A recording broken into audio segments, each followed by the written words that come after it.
Pensa só, prisões de segurança máxima. Elas foram feitas para uma única coisa: serem impenetráveis, impossíveis de sair. São verdadeiras fortalezas de concreto e aço. Mas ao longo da história, algumas pessoas olharam para esses muros e não viram um fim. Viram um quebra-cabeça, um desafio. Hoje a gente vai mergulhar nas histórias de quem resolveu esses quebra-cabeças das formas mais geniais que se pode imaginar. Ok, vamos pensar um pouco sobre isso. O que é que realmente faz uma prisão ser a prova de fugas? São os muros mais altos? Guardas mais atentos? Ou, quem sabe, a própria geografia do lugar? Tipo uma ilha isolada, cercada por águas geladas e perigosas? Bom, para a maioria das pessoas, essas barreiras significam o fim da linha. Mas para um tipo muito específico de mente, cada cadeado é um convite. E cada rotina dos guardas é um padrão a ser decifrado. A própria ideia de ser inescapável se torna o maior incentivo de todos. E não existe lugar mais sinônimo de inescapável do que Alcatraz. Conhecida como a Rocha, era a fortaleza definitiva. Uma prisão de segurança máxima numa ilha no meio da Baía de São Francisco. A combinação de segurança de ponta com aquelas águas congelantes e traiçoeiras fez a fama do lugar. Oficialmente, ninguém nunca tinha conseguido escapar de lá. Isso até 1962. E aqui estão os nossos jogadores. De um lado, Frank Morris, um criminoso com uma inteligência genial, com um QI registrado de 133. Do outro, os irmãos John e Clarence Anglin, ladrões de banco experientes que, olha só, também já tinham fugas no currículo. Coloca mentes assim juntas, num lugar de onde ninguém pode sair, e elas começam a trabalhar em equipe. E aqui a gente vê a pura paciência e a engenhosidade do plano. Por 6 meses, eles cavaram o concreto com ferramentas improvisadas. E o barulho? Frank Morris tocava o seu acordeão para disfarçar. E os buracos? Paredes falsas de papel machê. Eles chegaram a criar uma oficina secreta em cima das celas, onde construíram uma balsa com capas de chuva e fizeram cabeças falsas para enganar os guardas durante a noite.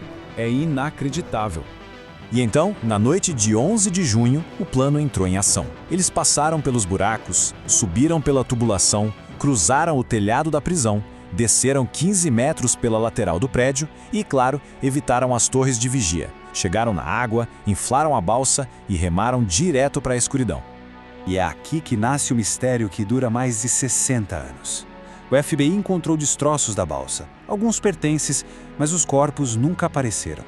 Será que eles conseguiram? Ou será que as correntes geladas venceram? A investigação oficial foi encerrada, mas a lenda continua vivíssima. A fuga de Alcatraz foi uma obra-prima de engenharia, né? Mas agora vamos mudar completamente de cenário. E se a chave para a liberdade não for quebrar paredes, mas sim manipular a mente das pessoas que te vigiam? E aí entra em cena Frank Abagnale, cuja vida inspirou o filme Prenda-me se for capaz.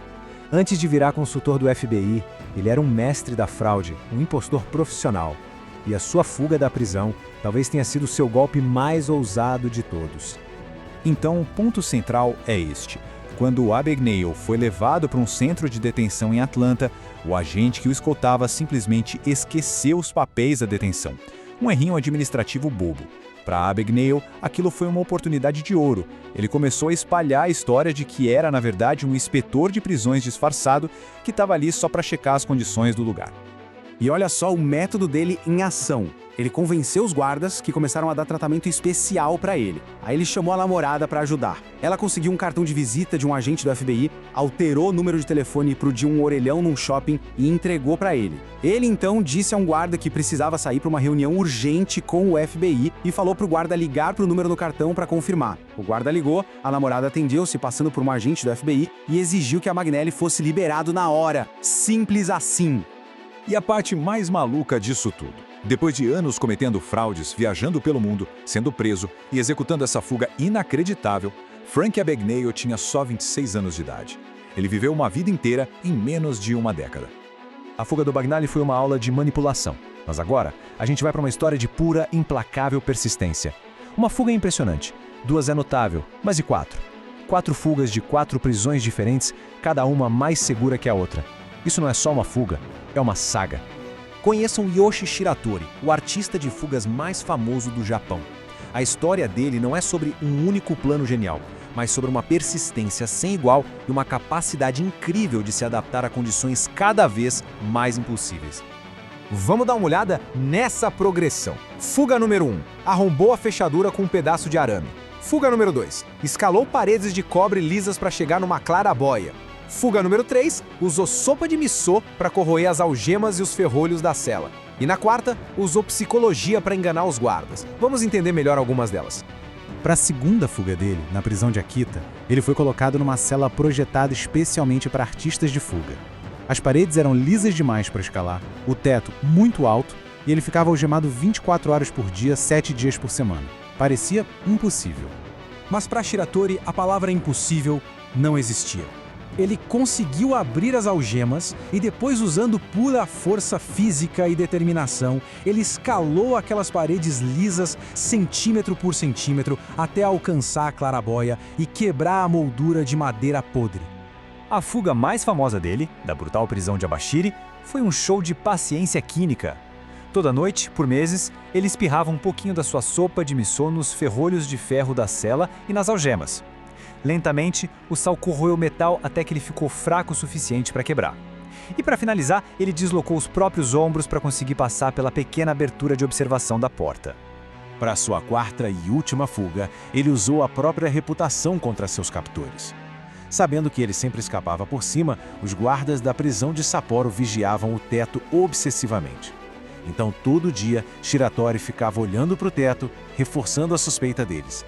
Enquanto isso, secretamente, ele estava cavando um túnel debaixo da cama dele, bem debaixo do nariz dos guardas. Genial! 3 histórias, 3 continentes, 3 métodos totalmente diferentes. O que essas fugas épicas nos dizem sobre os limites da contenção e o poder da vontade humana. Quando a gente coloca as histórias lado a lado, vemos diferentes facetas da engenhosidade humana. A equipe de Alcatraz eram os engenheiros, representando o poder do planejamento meticuloso. Abagnale era o psicólogo, mostrando a força da engenharia social. E Shiratori era a pura personificação da adaptação, usando o próprio corpo e o ambiente para superar obstáculos impossíveis. No final das contas, a lição aqui não é sobre como fugir da prisão. É um lembrete de que, mesmo diante de sistemas projetados para esmagar o espírito, a criatividade, a paciência e a pura teimosia podem encontrar um caminho. O impulso humano para ser livre é uma das forças mais poderosas que existem. E isso nos deixa com uma última pergunta para refletir. Talvez a ideia de uma fortaleza perfeitamente segura seja um mito. E a única variável que realmente importa seja a determinação e a engenhosidade da pessoa trancada lá dentro. Obrigado por acompanhar.